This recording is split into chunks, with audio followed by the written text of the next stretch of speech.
Okay, everyone, we've got a full afternoon ahead of us, so we're going to get started as people are walking back in. I first off want to thank Parity for hosting the luncheon this afternoon. It was wonderful. I've seen networking for 2 days now. It's been fantastic. We're going to get started with our next session. So we're going to look at corporate partnerships from 4 different perspectives, and Terry Lefton's going to lead the discussion. Terry? Thank you, Jim. Column sponsorships. First person to use the P word dies. A really nice panel. Tense already. Yeah, I know. A really nice panel. Thanks for you all for coming. Russell Silvers is president and COO of Global Partnerships. God, I used it at AEG. Maria DeRuccio is SVP at Clutch Sports Group. Craig Stemmel is Chief Commercial Officer at NASCAR. Alex Seyfried is the VP of Corporate, whatever they're called, at the Chicago Cubs. Thank you all for coming. We're indicating that there are some trends to talk about as opposed to just data points. So I'm going to start with Maria because she had a good wrap before in the back room when we were talking about this, about new generation of fans and how Gen Z is different. So I'm going to toss that to you, and then anybody else that wants to chime in can do so. Maria. Sure. So I think we're really seeing a lot of new fans come to sports. I've been hearing a lot like Gen Z isn't following sports, and I don't think that's true. They're just following it in a much different way than most of us have ever followed sports. And if we're not addressing that and learning how they're consuming and why they're consuming, and I personally don't think it's a attention span thing. Just think the Gen Zers right now have so much going on. I mean, just even the activities my 5-year-old has, who's not even in kindergarten yet, is just so intense. So they're really segmenting their time in different ways, and they're pulling in and out of sports with YouTube clips and highlights and social media, and they're not sitting in front of the TV or going to games as much as we are. So a new client that we've been working on from a strategy perspective, all Gen Z target, we're talking to leagues and we're like, no, pull the signage out. Like, we want to up the athlete engagement, the storytelling moment, the social media components, less in person. And I think, that generation is really changing how we look at sponsorship. And even if Gen Z is not your target, they're the trend setters essentially. So if you're targeting millennials, the Gen Zers are setting the trend. So we really need to replicate with, the consumption that they're having. Oh my God, pull the signage out. Russell just fainted. I asked his permission before I said that. You did. Okay. We're not. Obviously, there's a multiplicity of media options. There's a multiplicity of diversions for them to compete with sports. So how are you dealing with that? I'm sure it's, as usual, overcoming objections and finding new ways. Russ, so tell me. Yeah. Well, first off, signages. We were joking backstage. One thing you did say, what was interesting, was the fan attachment to the athlete now. It's not as much the team. So you're starting to see that the appetite for the next generation, they're really getting behind the athlete, whereas it's our generation, we were so enthralled in the team aspect of it. But now you're starting to see the players that fans are aligning with. Yeah, because sports is a story now, and it's like watching a movie for that generation. And because of social media, they're getting involved in their lives. And I see it with my younger nephews who are posting fans from every single sport across the country. And I never would have dreamed of that as a Yankee fan, talking about, a Dodger player or whatever. But I think, that's something too to think about as you're activating and baking into deals. Yeah, I think from a partner standpoint, customization is key. That's really what you're seeing for so many, and I don't want to say it was lazy, but I think a lot of us in the industry for a long time, you could carbon copy a partnership with one brand and then utilize it with another in a completely different category. You're not seeing that at all. Actually, in fact, you're seeing brands really get a disdain for that now. If you're not thoughtfully looking at who their brand or what their core objectives are, who they're trying to target and market, then you're missing the mark, and the no's are going to become plentiful. So what we see is it needs to be KPIs, there needs to be ROI behind that. But more than that, there just has to be a thoughtful process of how you're going out and pitching the brand to begin with. So they know when you sit in a room with them in a conference room, they feel that you've done your due diligence in who they are, as opposed to just asking for a check at the end of the day. Yeah. Now, I hear that customization word, and I think it means 400 different things. So It and then does. you're charged with, what, 100 and some buildings, right? We have 130 me, assets. yeah, okay. Yeah. So give me some examples of customization. I think that you look at it from the premium aspect. Like we have partnerships that they really want to create like an elevated premium offering for the brands. We were joking in the green room right beforehand. Even when you look at the kind of the upper decks or the 300 levels of venues now, where before you would have the premium offerings down below, brands really want to customize things whereby anybody that has a card or they're drinking a soda or an alcoholic beverage, whatever it is of said brand, that they're getting a tangible experience that. You want the premium version, yeah. Yeah, but for that partner, you wouldn't have that experience and that elevated experience and that message. So I think that when we look at customization, it could be a slew of things from premium offerings to the data insights and how we're talking to the fans from when they're coming into the building to when they're leaving. So customization for us, it could mean many things from our festivals and our music goers to the sports fans that are in the building and ultimately to the campuses that we own as well, the entertainment districts that we have as well. So it's different to everybody, but we have to hit the mark, and our brands are asking us to make sure that we're authentic and we're thoughtful in how we're telling their story and their message. I mean, I was giving an example when we were in the green room. I don't know if anyone is here from the New York Liberty, but I just thought the Pinterest partnership was amazing, and it's all about customization, creating the boards for the players, for the teams, and that is exactly what you're saying. Yeah, and I think it's interesting, like when we're talking about like where's the consumer going, it's different for sports leagues than it is for brands because we are at the intersection between the two of them, right? So when you think about the Pop-Tarts example, or you think about when CarMax was up talking about their partnership with WNBA, for us as a league, we're right in the middle of that. So we have to go to where our consumer's going. And when you look at what NASCAR did, legacy NASCAR was across Fox and NBC. For years and years and years. And this year's media rights negotiation, when we came back around to that, we knew that there were going to be other players that were going to be in the streaming market, and how do we have a conversation about that? What that lended us to be able to do is split the season up 4 different ways, where we started with Fox. We had our first three races that were on Big Fox, did big ratings. Then as we started to move through the season, you see us move to Amazon, then we go to Warner Brothers TNT, then we go back to NBC. And when you make that shift as a league, you're actually chasing the younger viewer. That's what you're hoping will come across with that. And that's what we're able to see with the Amazons of the world is our viewership got younger, ratings stayed high, and that's ultimately then when you can go back to a brand, Russ, to your point, and say, this is what the unique approach would be for you guys to come in and partner with us, and that's how we can kind of triangulate between the three. Got it. Alex, how are you connecting to this new generation of fans? I mean, you sell tradition as much as anything else, so it's a little slippery slope for you. Yeah, I mean, Wrigley's our greatest asset that we have, Yeah. but also it's how are you, kind of staying true to what that means, but also continue to evolve and change it for the next generation. And we talk about comparing it to Walt Disney World, where you have the great tradition, but they're constantly evolving the experience that you have there. And it's really important that we continue to do that. And if anyone's coming to the game tonight, like I challenge you to find a younger demo than the folks sitting in the Wrigley bleachers. That is very different experience that we provide, and very purposefully for the youngest generation of fans that we can bring in from a Gen Z perspective, and also just like it's a hell of a lot of fun to be there. So even kind of talking about like the storytelling standpoint from a signage perspective, we have the fewest number of signs of any team in the league, and so it challenges us of what we can do to tell a story beyond the sign itself.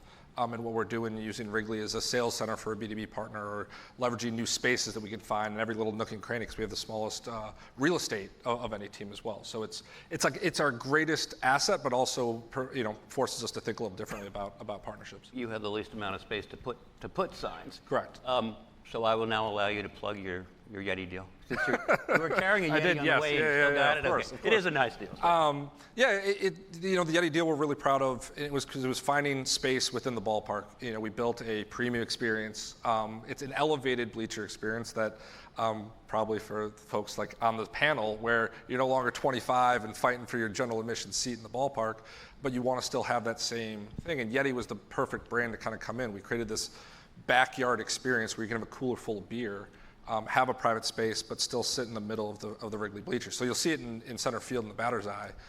For anyone, it's been our hottest selling product that we've had in the off season. You know, it was sold out super early, and it's one of those things that, okay, how do we find the next thing? And Yeti's been a fantastic partner for us there. Right, it sort of relates to what Russ was saying. You know, even at bleacher level, you know, everybody wants a premium experience, and it's not lost on me, only because I've been writing about it endlessly, but premium hospitality is easily the most healthy part of the business. It's amazing. Russell, why is that? Well, one thing that you said that I want to touch on is you found the right partner. And I think all of us could attest that you have to find the right partners that will help tell the story. I always say the greatest partnerships that we can have are the ones that the partners make you better, that we can learn from. It's not the ones where we can just put a sign up or we can give them a hospitality offering and that they feel that they have something there. It's ones that actually, when we really kind of dig into the DNA of both of our corporations, that we could actually sit there at the end of the day and say, you have made us better. We hope that we've made them better. Okay, give me an example or two. American Express. Okay. Great partner of ours. They started out as a singular focused property of ours. They've grown globally with us on every continent that we have brick and mortar teams, festivals, you name it. They have created an offering, premium elevated offering experiences for their card members. They've made us better through it. We have data insights with them. We have measurements. I mean, you look at if you go down the list of things that we have with them, it only continues to expand and grow. And I think a lot of our business from the global partnership side has continued to build to what it is today because of that partnership. It's because they strive for excellence, so do we. So we never rest on our laurels with that. That one comes to mind. There you go. Yeah. Maria, what's the why on that? I mean, I ask this question a lot. The answer I usually get is COVID bounce back, and I buy that to some extent, but I think we're beyond that, right? So what's the why? Why is premium so hot? Why is everyone lusting for a premium experience and an experience economy, all that good stuff? Well, it's like premium, once in a lifetime, like all of those buzzy words, and Right. you know, it's business opportunities, it's business building, it's elevating Unique value, all those. unique relative value. terms. But I think, you know, what Russ was saying too, with just having similar values and collaborating in a way that can be really impactful, I think speaks on the outside of the partnership too. Yeah, true. And if you could touch all the areas, consumer, business, awareness, it's, you know, the perfect combo. There you go. Craig, tell me a little bit about how much I could spend for premium hospitality this weekend in Mexico. Yeah. And then you can answer the larger question, which is why this is the healthiest part of the business right now. I think it's authentic connection, right? Like as a fan. Even if it's a brand new experience. Even if it's a because brand it new takes you to a more, yeah, okay. Correct. It's a behind the ropes, supposedly, yeah. You want that feel of that connection if you've never been to a NASCAR race, if you've never been to Wrigley Field, if you've never been in an experience before. How do you want them to feel when they leave? And I think for NASCAR, that looks different than it does for Wrigley, than it does for premium hospitality at a soccer event or wherever. But I think for us, what we try to do is twofold. One, we want the premium experience certainly inside of, you know, suites or having a NASCAR experience where you can come and actually, fun fact, if you have a driver's license, you can get with NASCAR experiences and you can drive a car around Daytona. So that one I did not know before I started, but that is the premium experience, but also for How's your record there? not as good as you think. But also for our general fan, like when you think about buying a grandstand seat in Daytona, we actually open up the doors that lead out to the track, and you will see a family of 4 that are sitting up in the grandstands, come down, walk the infield grass, look into pit road, go back, take a marker, sign their family's names on the actual asphalt, and then go back up. And for us, that is something that's important to the ethos of who NASCAR is. We want to connect with the everyday American. We want to connect with the everyday fan. And we believe that they should have that experience, whether they're spending $35 for a grandstand seat or whether they're spending $3,500 for a premium hospitality suite. So. Alex, you probably are in the same situation in Wrigley when it comes to premium as you are for signage. There's not a lot of room, but I would imagine you're still efforting to put as much in as possible. Yeah, I mean, when we restored Wrigley Field, it was really key to us that we didn't change the experience that everyone's had for, you know, a century there, but how do you kind of found space elsewhere? So our club spaces, we actually dug them out underground and kind of put the seats back on top. And the American Airlines 1914 Club, you still have the same seat, that exists in the rest of the ballpark. You don't kind of have the big recliner because we didn't want to change the view of Wrigley when you're watching it on TV. But then the experience, kind of behind the scenes, underground, that not everyone's going to know. We have 7,800 club seats out of 41,000 seats overall. So we're not changing the Wrigley Field experience, but finding as many kind of premium experiences that people are asking for and demanding for.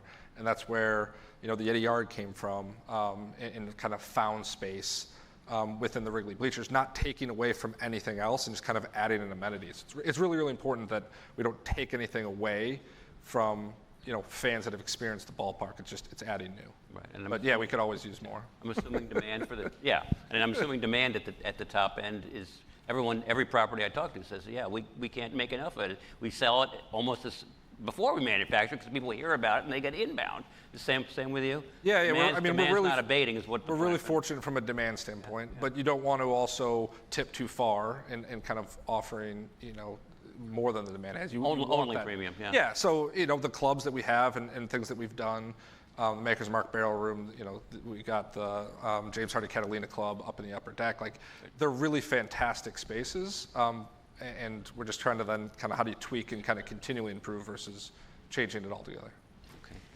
Something I've been seeing in arenas and stadiums too is the integration of really high-end culinary experiences and bringing in celebrity chefs. I mean, we're just always want more, right? And the fan is always going to want more, but I feel like that's really added to the experience in stadium too. No question about it. Combine the passions. Russell, this is a good plug for your O2 experience. So tell them about that, and again, why, and do you see any signs of this slowing down? Because I don't. I do not see it slowing down. I think the premium offering is going to continue to grow. It's for what all of us have talked about on the stage. Everybody wants to have an elevated experience. Going to a ballpark, going to a venue now, and just we always say that we're not in the ticket-taking business, we're in the experiential business. We want to create fulfillment for the fan that's coming, that's buying the $35 nosebleed or the $350,000. But it's going to be an elevated nosebleed, damn it. It is. There'll be a giveaway or something. There'll be something there. But you want to have an experience where when they leave, they feel that they had a unique experience that was separate, apart from everyone else. And I think a lot of our partners are now doing that as well, no matter where you're sitting. We want to have it at Crypto.com Arena or any one of our venues, we want to have 18,000 new and different experiences for everybody that's there, and that's what makes it so unique for everyone here that's in the sports entertainment industry. Whether a festival or whatnot, everybody's going to have a different experience, but it wants to be that elevated offering that that only we can provide. And at the O2 in London, it's actually a really cool thing that we have. If you didn't read about it, but we actually speaking of elevated, yeah, literally. So we actually have a walkway, a bridge that literally is suspended over the arena, that looks down, kind of a bird's eye view at the stage, and it's extremely exclusive. But when you talk about an unobstructed view of a performance, I mean, that is really one of a kind. It's unique. I don't know if anyone's done it. It's like a 300-member club or something like that. It is. Yeah. It is. It's a member club, but it is literally suspended over the stage. So when you're watching a concert, you actually see it. I mean, from a vantage point that you would never, ever have before. So those are the things that we're going to continue to do in our buildings. And we saw the appetite of that. It was new and it was something unique. We weren't sure how well it was going to be perceived. It has gone, we sold it out immediately. And now we want to look to replicate that at other venues where we can actually do it. Unfortunately, some of the infrastructure at some of our buildings we can't. Could be a problem in some, yeah. But yeah, that was an offering that we hit the nail on the head. That's pretty cool. Great. We were talking before about exclusivity and whether that matters, and since we got a lot of sellers up here. Yeah. I've always been wondering if we move from category exclusivity to platform exclusivity. I think maybe that depends more on categories than people think. But what's your thought on that generally? I think it has to be clear for the consumer. I think when we were backstage talking about it, every consumer resonates with brands in a different way. And when you're consuming a sport, it has to be authentic, so you have to come across in the right vein. But then I think Maria, you said like, will my brother, who's a tradesman, know if American Express and MasterCard and so are in the sport doing something similar? Probably not, No. right? So, and I think it's what message are you telling inside, and where's it going? Does exclusivity matter? I think exclusivity matters for a brand oftentimes a lot more, to feel like they have the control over a certain element inside of a broadcast or adoption. But if you're telling a different story, if the consumer value proposition for each of those brands are different, there can be room for multiple to be in the same thing. And the example I would use is we just had Arby's sign on yesterday as a founding partner for the Chicago Street Race. But we also have other QSRs that will activate in our midway or in our infield. They'll have different activations that serve different purposes. They'll be talking about Chili's was just down at the Daytona 500 in Talladega. So there's a myriad of ways that you can tell the story slightly differently to make sure that there is room for everyone. Well, I mean, we were talking about activation when we were chatting before, and that's the biggest mistake I see is when you're not holding those activation dollars. Like, 40 to 60% of the rights fee needs to be going, at least needs to be going towards activation. And, you're working with a brand that's like, well, this partnership, sponsorship didn't work. The ROI didn't come back to me, but how did you activate it? How did you extend the messaging? And so I think that's like, we keep going back to storytelling. The way you storytell is through activation dollars. And if it means like lowering the rights fee so that you have the budget for it, I would recommend that. Alex, same exclusivity question, because this all dovetails into a category creep. And I said earlier today, there's a new fintech startup every minute, and then as a group, financial services is still the most money in the industry, right? So, yeah. And you've also got one in beverages now with RTD and everything else. So yeah, there's a little bit of this going. So I'm throwing that open to you. Yeah, I mean, I think it's finding what matters most to the partner, and that could be category, that could be the concept, that could be what they activate, and understanding kind of specifically what they're trying to avoid happen. Mm-hmm. So in a lot of our deals, we talk about like who are the specific partners you want to exclude versus something that might be super broad today in a long-term deal, right, that might have an unintended consequence kind of in the future. But going back to like the Wrigley model and what we do from a fewer, more impactful partnership standpoint, right, we do go deep with a lot of our brands in an exclusive manner, so that they own the category. But then it's also a conversation of, okay, what specifically are you trying to do, and what do you not care that we do? And if we have all that kind of like very transparent conversation on the front end, it works out really well for us. Yeah. Now, Russ, I mean, if I go to LA Live, it's always apparent, right? Less is more. How prevalent is that across your portfolio? Is that vary wildly from building to building? That is our business model, and that we'll maintain that in the future as well. We have a less is more approach, so we have fewer founding partners, larger reaching categories in which they could amplify against, and it's yielded well from a financial standpoint as well for us. I think that the brands like that. So to answer your question, exclusivity or not, I have, that's Mount Rushmore to me, at least what the storytelling, what we hear from the partners. They want the exclusivity. They do not like to share or play in the sandbox well with others, and I completely understand it because, Craig, to your point, what you said is maybe it works for you guys a little bit more because the footprint that you have is so big, so you can have a story being told here on the other side of the field. It doesn't really disrupt that.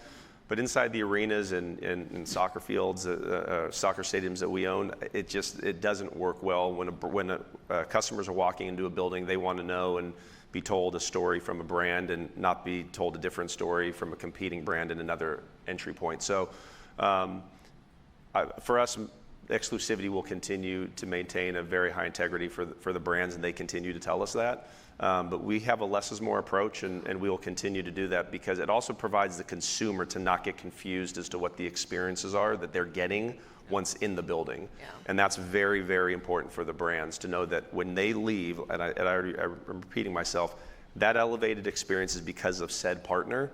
And then again, from when we do the post-event surveys, and we share that with our brands, or our partners, that those brands have a higher affinity than others because they were provided with that messaging from start to finish.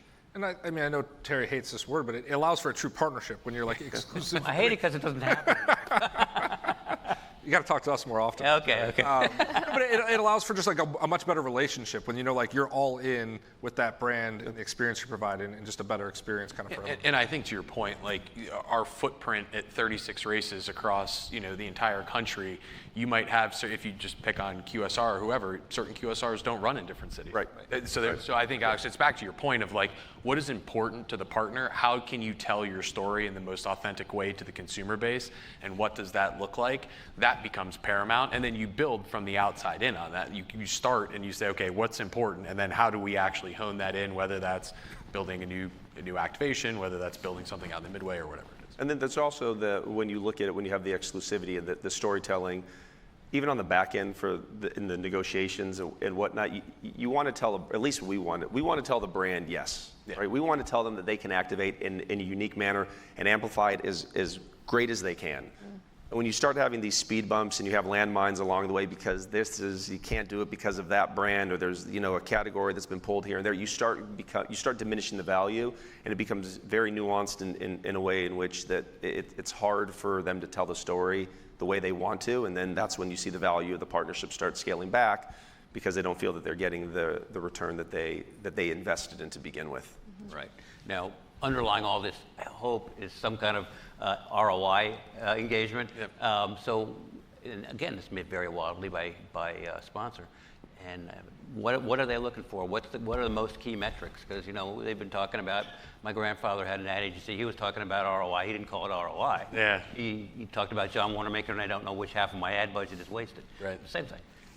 I think nowadays, like ROI is getting more clear, at least for our partners. It's selling cases of things, right? Like I think there are different methodologies to try to prove out what works in sports sponsorship and where things go. But at the end of the day, when the economy gets tight, when budgets start to shrink, you need to move the top line, and you need to be able to do that. And for us, we believe that like our fans are some of the most passionate as it relates to how sponsorship works inside of NASCAR. So I will use Busch Light as an example. Like Busch Light is they're on Ross Chastain's car. They are a premier partner of ours. They sponsor the summer concert series. They are ingrained in the fiber of what NASCAR is and how we tell that story. And we believe that them coming on board with us and helps our fans be able to see a better race, have a better sponsorship on a team. Ross just won a couple weeks ago. Like it is front and center for them.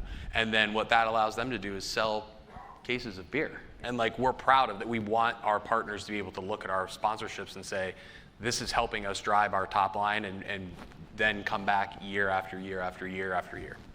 Alex, short of tying marketing and advertising directly to sales, and if you can do that, let's go start an agency. But sort of doing that, what can you provide? What are people asking for? And I'm going to kind of repeat myself a little bit in terms of like, again, it's what matters to them, because we have so many brands that'll do something with us from a employee engagement standpoint. That's a good one. We want to be known as Chicago brand, and we're like, all right, if you want to like plant a flag in Chicago, do it at Wrigley Field. Yeah. And so we have a lot of partners that will want to do that from just like that specific standpoint, as well as driving their business. And I think where we've been also probably most effective is utilizing Wrigley as kind of like a sales center. We have a lot of B2B brands of ours. That it wouldn't make sense on the face of it, like why do they have a sign in Wrigley Field? But it's the storytelling that goes along with it. That Sloan Valve, who makes commercial bathroom products, like it's not something that we're going to go get off, and go buy it, rebuilding our home. But it's okay. They're bringing in their sales teams, leveraging contractors and someone build a new building, and there's different bathroom products all over Wrigley Field. So in the club, it's going to be one thing, in the upper deck, it's going to be another, and you can kind of see it from that standpoint. Or Gallagher Insurance, it's purely a B2B insurance brokerage. But what they're doing from an entertainment standpoint to be known in a crowded market, and how we help them stand out, and also activate in the community, and that's what we did with Gallagher Way. Yeah. So it's very different. Kind of just throwing a couple examples. It's very different depending on the brand, but understanding that at the front end, that Summit's going to be, Ray's Coca-Cola. Okay, we got to drive sales. We got to drive sales in Jewel Osco. But others, it's going to be kind of a softer thing that's Well, no, that's a probably a good- little more undefinable. Yeah, But it's that's the important good thing you're- about B2B. It is more Yes. trackable. Yeah, and then you're kind of having the constant conversation with everyone to understand, are we accomplishing it? Are you seeing the results? And how we're kind of driving to that and working together. Got it. So Maria, you had talked before about ROI paralysis, right? So Yeah, analysis paralysis. and what do you do? It's difficult. Yeah. So I agree with what both of you said, and learning what it's important to the brand. And sometimes it's a little subjective. Like we have a brand that's right now asking us to evaluate the premiumness, and so we've had to put together an analysis around how premium different properties are. And but I do think my partner at Clutch, Karen Rosoff, she runs our sports insights practice, and she's one of the most important people in every meeting that I'm in while we're building strategy. Data should be the foundation, but I'm seeing more and more brands just really getting paralyzed by the data.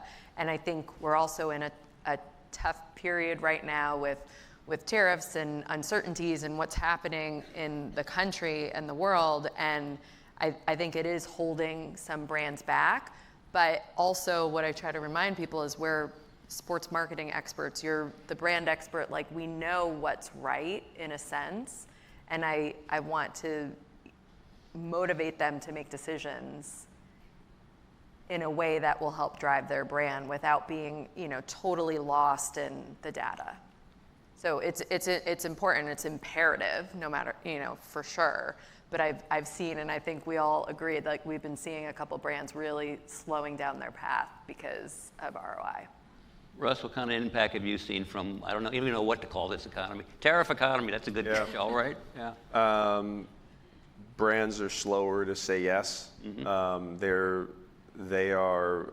I don't want to say there's fear, but I would say that there's definitely a At least hesitancy, uncertainty, an uncertainty caution of saying yes. It's taking a longer time to get there. More no's, and I think it's because of the reasons that they all described on stage.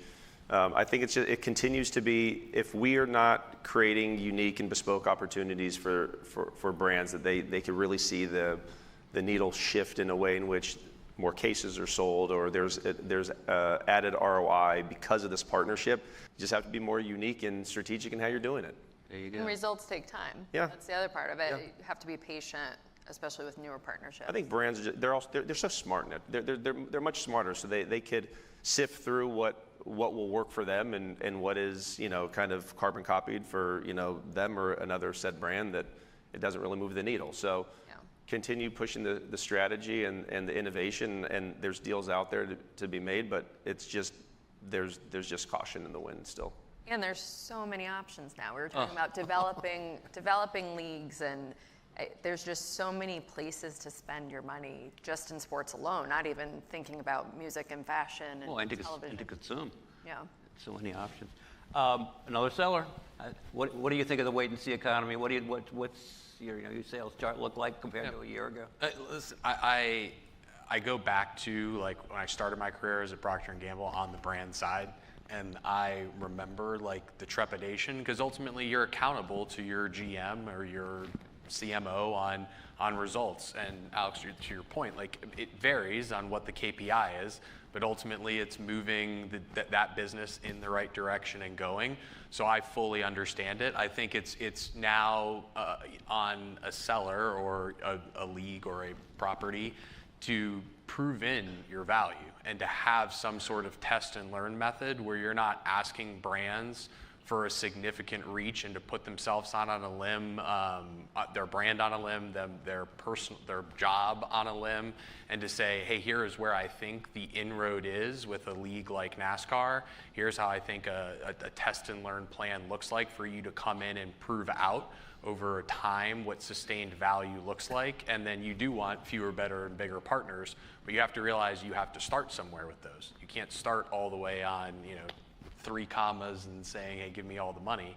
It has to start somewhere, and I think that's where on our side we're trying to lean in a little bit more in the kind of uncertain times and in this certain economy that we can do that. Yeah, and it may be wildly category dependent as well, right, Alex? Yeah, no, certainly, and it's something that we think about a lot, but it's also like you always just need to be prepared. You might have noticed that there's a fair amount of camera visible branding in sports now. You might have noticed. So I said to Craig, you know what sports properties used to say to me? We don't want to be like, he said it before I could say it. We don't want to be NASCAR. They don't say that to me anymore. I could actually make a case that NASCAR is less like NASCAR than they used to be. But I throw that open to anybody, Russ on down. There's a lot, there's a lot of patches. There's a lot of stuff on and around the field. There's a lot of stuff on helmets. There's a lot of stuff. So, at some point, it's dilutive, right? I don't know. You're a seller, so you're probably always going to say less is more, right? And they compete with you on the uniform. That's not you generally. I will say that less is more from a kind of, when you look at it holistically, but it would be I would be contradicting myself if I didn't say that I love seeing in-ice signage and the old courtside signage and stuff like that, because it is. I mean, that's what drives the industry, and there's just when the leagues provide us with opportunities and inventory to sell, that's great exposure. I mean, we're going to capitalize on that. I do think there's a fine line between disruption and revenue generation, and I don't think we're there yet. I think there's brands that do believe that, and they see a lot of disruption on the fields of play. I don't think that we're there yet. Leagues are continuing to do it, so it's clearly they're doing their own data insights and believe that the revenue is still greater than whatever. I don't look at a disruption, but that on the fields of play. So I think we're in a good influx right now. I think to that point, like for us, it's all about the consumer value proposition, and can we articulate that one way or another? So for Body Armor, when they were up here, I remember hearing 3 and 10, like they need awareness. They need to explain what the value proposition of Body Armor is. That needs to be out there. Coca-Cola has been a partner of ours for decades now. Everyone knows what Coca-Cola is and what their value proposition is. So what we go and sell them is very different, and that's okay. And to your point, like they can be in a crowded space and you can see Coca-Cola and be like, oh, it's hot outside. It's exactly what I want. Whereas we might need a different value proposition for someone else. It's probably similar for you guys too. Yeah, and it goes back to like, is it additive to the experience at Wrigley Field? Does it like remain within what fans expect? So in terms of like how we brand everything from green and white signage, and we had this when we installed video boards for the first time a decade ago. That it was new in Wrigley. So it's like, okay, how does that complement the hand-operated scoreboard that we have? And the same thing is from a signage perspective. Like we still have the fewest number of signs. And so we're going to be very purposeful for how we execute them. The brands that we bring in, does it fit in with like what Wrigley is about, with what the Cubs are about? And that's where then, because we'll talk a lot about like, a successful partnership's got to be good for the brand, it's got to be good for the team, it also has to be good for the fan. And if you can like hit that part right there, then you've got a really successful partnership. I await the Velcro uniform patch, so there could be more of them. But Maria, exactly, by inning or whatever period. Maria, I'm sure some clients must have come to you and say, and you're getting your door window knocked on a lot by these people. What do you tell them?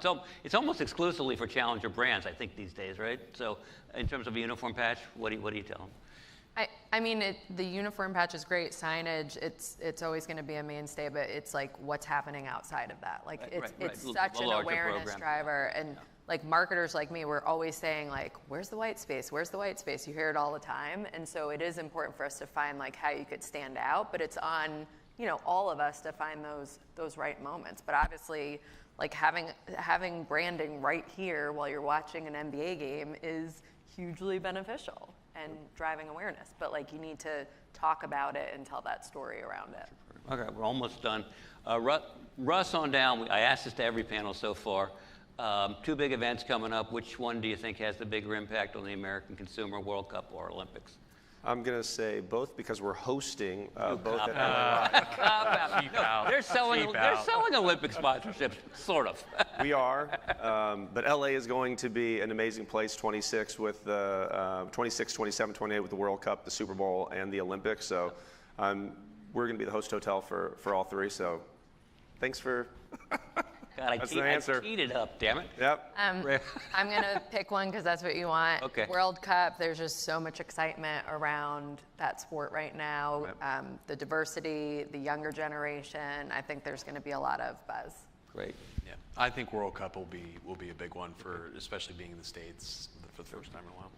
That leaves you with I the last gotta word, go Alex. Olympics just to be different. Okay, that's Very fine. true. Last word. But why? I mean, because it's impacted it being hosted, in America and just the energy that it brings, kind of like the entire summer that's going to be around it, and hopefully it's kind of like, rising tides lift all boats. Just what we're going to see here. Both are going to be fantastic, but I guess just to be different, I'll go Olympics. I like that. That's a good thing. Both will be great. Both will be great. Hopping out again. It's all good. Thank you guys for coming, and please thank the panel. I'm going to turn it over to Austin for a discussion on colleges.